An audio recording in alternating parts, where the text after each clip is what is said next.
우리가 지난주에 묵상한 9장에서는 하나님의 율법으로 말미암아 민족적인 대각성 운동이 일어나게 됩니다. 이스라엘 백성들은 이제 오늘 10장에서 하나님의 언약을 지켜 행하기로 이제 맹세하고 서명을 하게 됩니다. 하나님의 율법 말씀을 지키기로 서명한 명단이 오늘 10장에 나옵니다. 우선 첫 번째로 서명한 사람은 하갈의 아들인 총독 느헤미야입니다. 다음은 서기관 시드기야가 서명하였고 그 밑으로 21명의 제사장이 서명하였고 그 다음으로 레위 사람 17명이 서명하였습니다. 또한 그 다음으로 백성의 우두머리 44명이 서명하게 됩니다. 이외에도 서명하지 못한 사람들은 맹세로서 서명을 대신하게 되었으며 제사장들과 또한 레위 사람들 중에도 서명하지 못한 사람들이 있습니다. 그들도 맹세로서 서명을 이제 대신하게 되었습니다. 그리고 성전 문지기 또한 성가대원들 또한 성전 막노동 일꾼들도 하나같이 맹세로서 서명을 이제 대신하게 됩니다.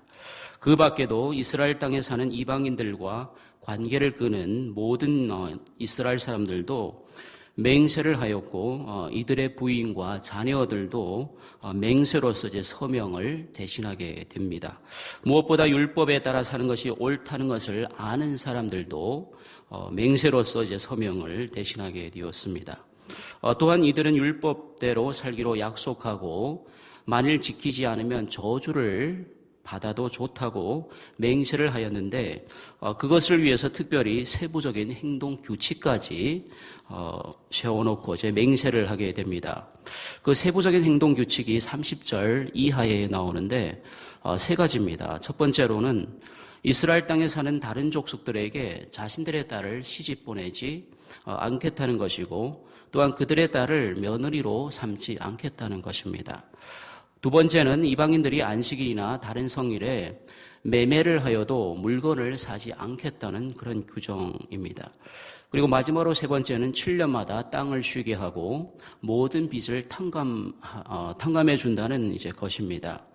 그리고 32절 이하에 보면 또 새 규정도 만들었는데 모두 6가지입니다. 첫 번째 규정은 해마다 3분의 1 세겔의 은을 성전세로 바친다는 것입니다. 그리고 두 번째는 이스라엘 백성 어떤 사람이건 해마다 정한 때에 드리는 땔감을 바칠 집안들을 제비로 뽑는다는 것입니다. 그리고 세 번째는 곡식과 과일의 첫 열매를 해마다 성전에 바치겠다는 규정입니다. 그리고 네 번째는 첫 아들들과 양과 염소의 첫 새끼도 이제 제사장들에게 맡기겠다는 그런 규정입니다. 그리고 다섯 번째는 해마다 첫 곡식으로 만든 떡반죽을 제사장에게 바치고 제일 좋은 과일과 첫 포도주와 그리고 기름을 제사장들에게 바치겠다는 것입니다. 또한 시골에 사는 시골에서는 농산물의 11조를 레위 사람들에게 이제 가져다 주게 하고 그것을 이제 정직하게 이제 관리하기 위해서 감독관을 세운다는 것입니다. 그리고 마지막으로 6번째 규정은 레위 사람들은 시골 사람들한테서 거두어들인 그 농산물의 11조 중에서 하나님의 성전을 위한 11조를 다시 떼어내서 성전 창고에 가져다 준다는 그런 이제 규정입니다. 여러분, 이스라엘 백성들이 율법을 준수하기 위해서 그 율법을 준수하기 위한 모습은 참으로 철저하고 섬세하고 완벽하다고 할 정도입니다. 어떻게 보면 하나님의 말씀을 지키기 위해 결벽증에 가까울 정도로 그렇게 심한 것이죠. 그렇다면 여러분, 이스라엘 백성들이 저주를 받아도 좋다고 할 만큼 하나님의 율법을 지키기로 한 목적이 무엇일까요? 결벽증에 가까울 정도로 말씀을 지키기로 한 그 이유가 무엇일까요? 그 해답을 오늘 39절 하반절에 기록하고 있습니다. 39절 하반절입니다. 그리하여 우리가 우리 하나님의 전을 버려두지 아니하리라. 바로 이겁니다. 저주를 받아도 좋다고 할 만큼 또한 결벽증에 가까울 정도로 말씀을 지키기로 한 그 목적이 그래서 서명하고 맹세하고 또한 행동규칙을 만들고 새 규정을 만들고 한 이유가 바로 뭐죠? 성전 중심의 삶을 살겠다는 것이죠. 성전 중심의 삶을 다시 회복하겠다는 것입니다. 여러분 이것을 좀 더 깊이 이해하려면 그 배경을 우리가 이해할 필요가 있는데 그것이 우리가 지난주에 묵상했던 바로 9장입니다. 느헤미야 9장에는 이스라엘 백성의 민족적인 대참회의 기도가 나오죠. 오늘날로 말하면 영적 대각성 운동입니다. 그들의 민족적인 대참회의 기도의 핵심이 무엇입니까? 그것은 다름 아닌 하나님을 향한 배신과 반역의 죄악은 대가 이어질수록 깊어만 갔다는 것이죠. 그들은 그 뿌리 깊은 죄악을 회개했던 것이죠. 마땅히 멸망받아도 할 말이 없었죠. 그런데 여러분, 우리가 위로를 받을 수 있는 것은 그들의 죄악이 깊어갈수록 그들을 향한 하나님의 사랑도 더불어 함께 깊어갔다는 것이죠. 왜냐하면 하나님은 언약의 하나님, 즉 이스라엘 백성들과 맺은 그 언약인 나는 너의 하나님이 되고 너희는 나의 백성이 되리라. 이 한 가지 약속으로 말미암아 이스라엘 백성들을 버릴 수 없었던 것이죠. 택하신 백성을 버리지 않으시고 끝까지 인도하시는 하나님의 그 은혜로 이스라엘 백성들은 어떻게 합니까? 포로에서 다시 고국으로 돌아오지 않습니까? 고국으로 돌아와서 자신들의 죄악으로 말미암아 무너졌던 그 성벽을 다시 재건합니다. 그랬으니 그들의 마음이 얼마나 감개무량했겠습니까? 마치 우리가 파리로 해방을 맞은 듯한 그런 이제 심정이었을 것입니다. 그러니까 말로는 형언할 수 없었던 것이죠. 무엇보다 이스라엘 백성들의 삶은 성전 중심의 삶이었습니다. 그런 그들이 이제 해야 할 일은 무엇입니까? 오직 한 가지. 조상들과 자신들의 죄악으로 인한 그 아픈 기억을 항상 기억하면서 다시 하나님의 율법으로 돌아와서 그 율법을 지키는 일만이 하나님과 맺은 언약 백성의 정체성을 다시 회복하는 길이었던 것이죠. 그렇게 함으로써 이스라엘 백성들은 다시 하나님의 임재가 충만한 성전 중심의 삶, 예배 중심의 삶을 살기로 서명하고 맹세하였던 것입니다. 저주를 받는 한이 있더라도 그들은 이제 성전 중심의 삶, 예배 중심의 삶을 절대 이탈하지 않겠다는 것이죠. 여러분 이것이 오늘 39절에 그리하여 우리가 우리 하나님의 전을 버려두지 아니하리라는 이스라엘 백성들의 맹세와 서명의 이유와 목적이었던 것이죠. 사랑하는 성도 여러분, 여러분 이러한 이스라엘 백성들의 모습을 보면서 어떤 생각이 드십니까? 오늘 우리의 삶에 적용해 본다면 어떻게 적용하면 될까요? 답은 이미 나와 있죠. 다시 말씀으로 돌아가는 것, 다시 예배를 회복하는 것, 바로 이것이죠.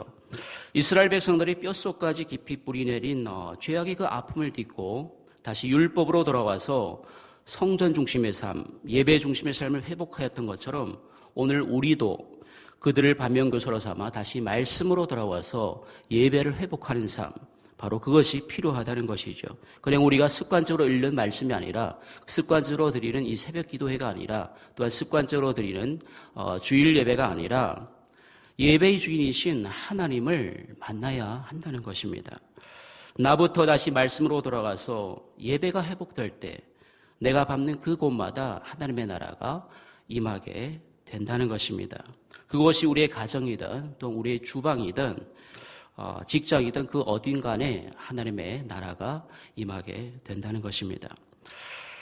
사랑하는 성도 여러분, 혹시 문제 가운데 계십니까? 끊지 못한 나만이 알고 있는 죄 가운데 계십니까? 말 못할 고난과 곡통 가운데 계십니까? 여러분이 잘못해서 죄 가운데, 고통 가운데, 문제 가운데 있다는 말이 아닙니다. 하나님께서 이 시간 우리에게 말씀하시고자 하신 것은 다시 말씀의 자리로 돌아가라는 것이죠. 다시 무너진 예배를 회복하라는 것입니다. 그 길만이 내가 회복되고 우리 가정이 회복되고 우리 광주 동산교회가 회복되는 길이라는 것입니다. 여러분 느헤미야의 핵심 메시지 가운데 하나가 뭐죠? 그것이 바로 개혁입니다. 우리가 지금 느헤미야서를 매일 새벽 묵상하지 않습니까? 그냥 묵상에서만 그치면 아무런 의미가 없는 것이죠. 마치 길가에 떨어진 씨처럼 이제 날려가게 되는 것이죠. 우리가 느헤미야서를 제대로 묵상한다는 것은 느헤미야서의 취지대로 우리가 우리 자신을 개혁하는 것입니다. 그 개혁이 비록 겨자씨만큼 작디 작은 것이라 할지라도, 우리가 손해를 보는 개혁이라 할지라도, 또한 남이 알아주지 않는 그런 개혁이라 할지라도 그 작은 우리의 몸짓을 통해서 하나님이 영광을 받으신다는 것이죠. 사랑하는 성도 여러분, 하나님만이 나를 알아주면 되는 것 아니겠습니까? 우리의 모든 상황을 아시는 하나님께서, 우리의 머리털까지 세시는 하나님께서, 우리를 위해서 그분의 아들까지 포기하신 하나님이신데 그분만이 나를 알아주면 되는 것 아니겠습니까? 우리 주님께서 마태복음에서 말씀하셨죠. 나는 도무지 너희를 알지 못하노라. 불법을 행하는 자들아 내게서 떠나가라.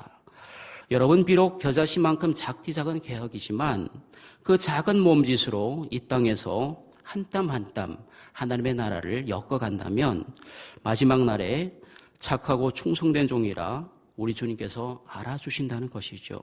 여러분, 이것이 우리의 소원이 아닙니까? 사랑하는 성도 여러분, 그 시작은 다시 말씀으로 돌아가서 무너진 예배를 회복하는 데서부터 시작됨을 믿으시기 바랍니다.